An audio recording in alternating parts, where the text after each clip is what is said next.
El comienzo del siglo XXI ha presentado una serie de desafíos muy graves para la humanidad, tanto a nivel global como a nivel individual.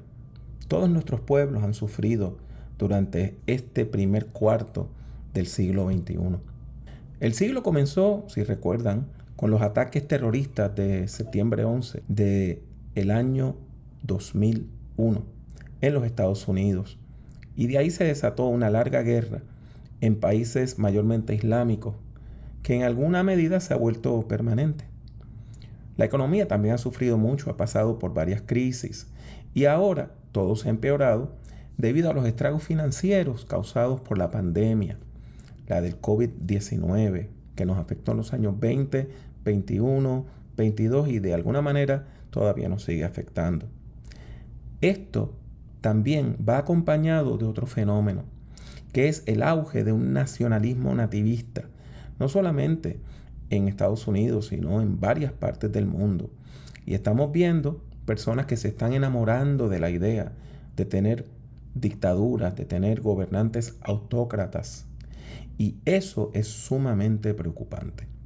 En el pasado reciente, la inflación ha causado estragos en nuestras economías. Son muchas las personas que están endeudadas. ¿Por qué?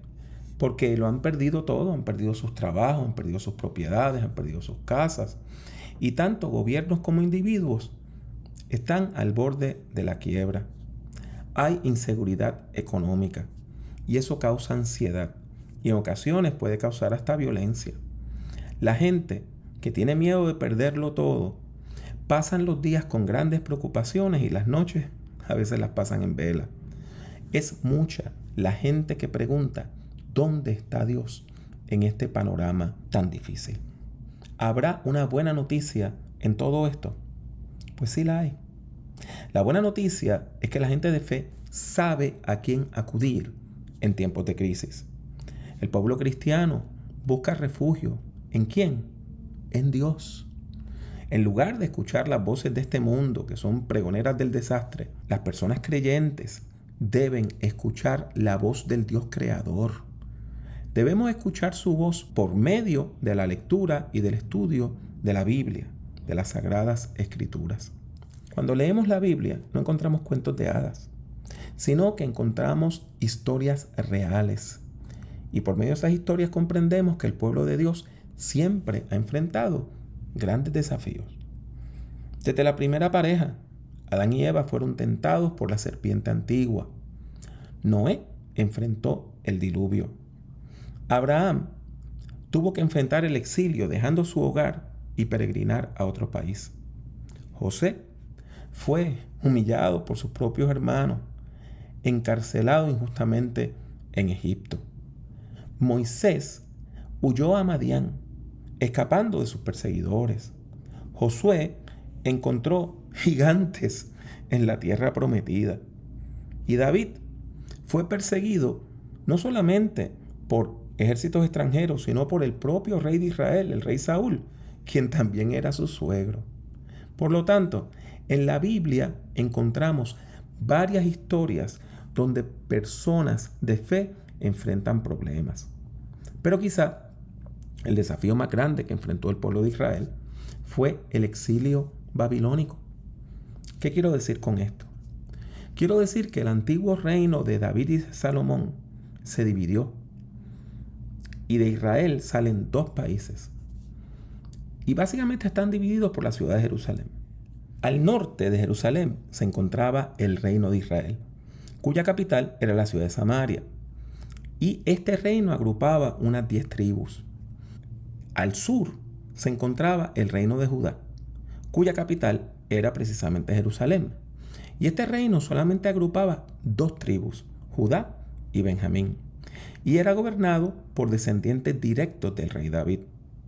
El reino del norte vivió en un caos permanente durante su corta vida. En unos 210 años tuvo 4 dinastías distintas, o sea que hubo golpe de estado tras golpe de estado tras golpe de estado. Esto ocurre desde el año 930 a.C. hasta el 720 ¿Y cómo es que se destruye? ¿Cómo es que cae destruido el reino del norte? Cuando vienen los ejércitos de Asiria e invaden ese reino. El reino del sur tuvo una vida un poco más larga. Sobrevivió como un estado independiente desde ese año 930, cuando se divide el reino, hasta el año 586, cuando entonces fueron los ejércitos de Babilonia los que invadieron Judá y se llevaron a todo el liderazgo civil, político y religioso del país, dejando la gente indefensa. Podemos imaginar la crisis que el exilio provocó en el pueblo hebreo. Las 10 tribus fueron prácticamente eliminadas por sus enemigos. Los judíos, que fue el nombre que se le dio a los hebreos, los israelitas que vivían al sur, temían correr la misma suerte. Por cerca de 70 años, el pueblo de Judá vio su territorio invadido por extranjeros, por un ejército de ocupación y sus líderes encarcelados en un país extraño. Esta era una situación intolerable, una situación que presagiaba desastre a corto plazo y que presagiaba la desaparición de todo el pueblo de Dios a largo plazo. En este contexto, Isaías 60 es un texto clave.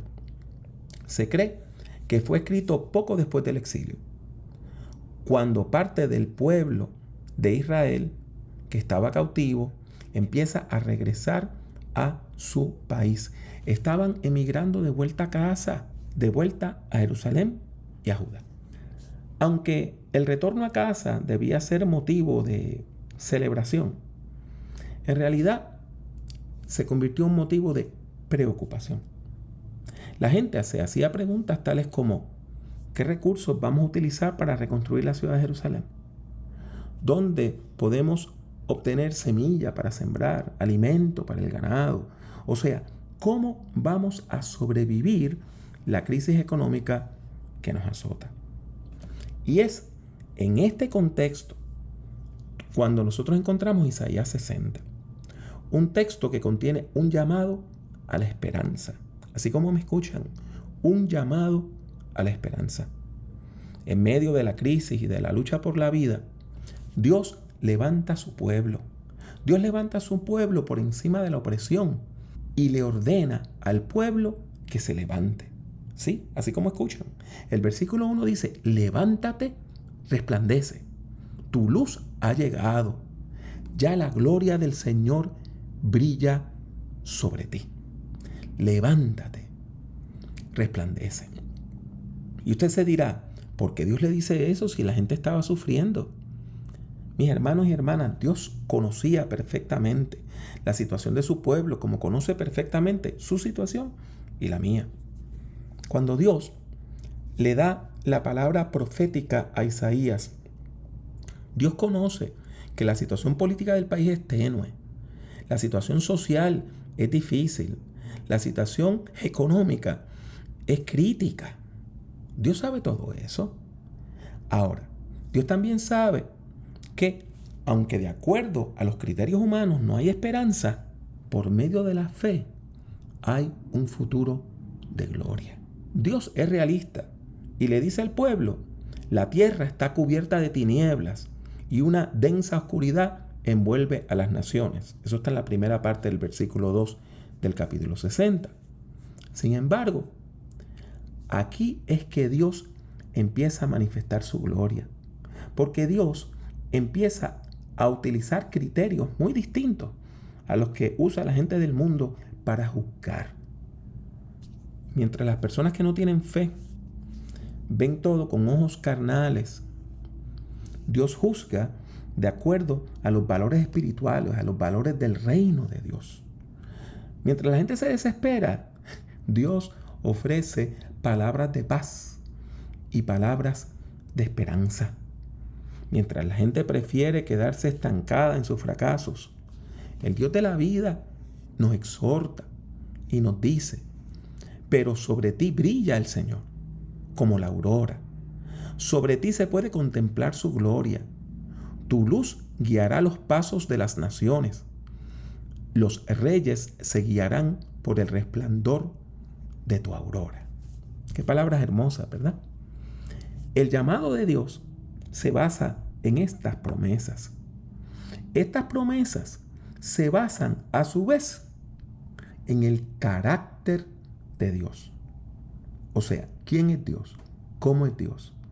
Pues Dios es amoroso, es justo, es perdonador. Y de ese carácter es que salen los valores del reino. Ahora, nosotros podemos entender por qué las promesas divinas no están sujetas a las fluctuaciones en la bolsa de valores ni a los resultados de las elecciones. Las promesas divinas no se devalúan como se devalúan las monedas, las acciones o el precio de los barriles de petróleo. La palabra de Dios permanece para siempre, como dice Isaías 48.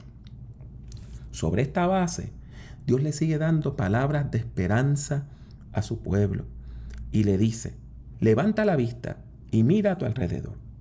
Todos estos se han reunido, han acudido a ti. Tus hijos vienen de muy lejos. Tus hijas son llevadas en brazos. Cuando veas esto, te pondrás radiante. Tu corazón se ensanchará y quedará maravillado al ver que a ti llega la abundancia del mar y sobre ti se vuelcan las riquezas de las naciones.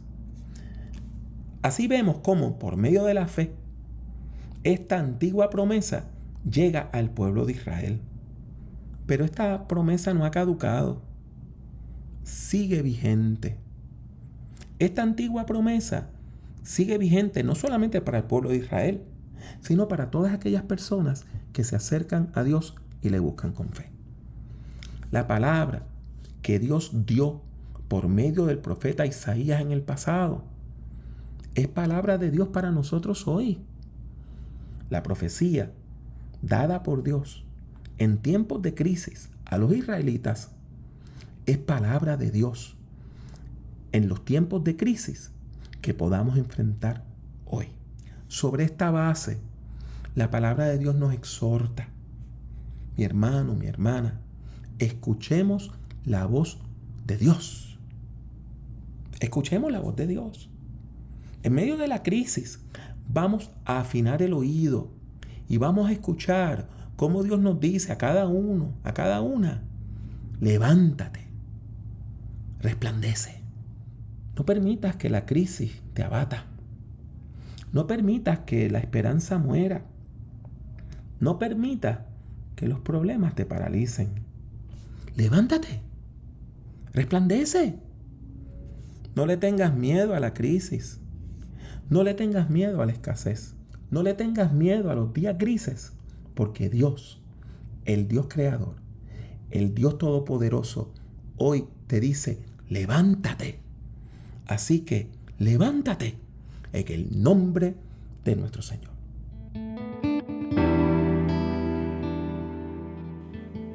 Gracias por escuchar Prediquemos.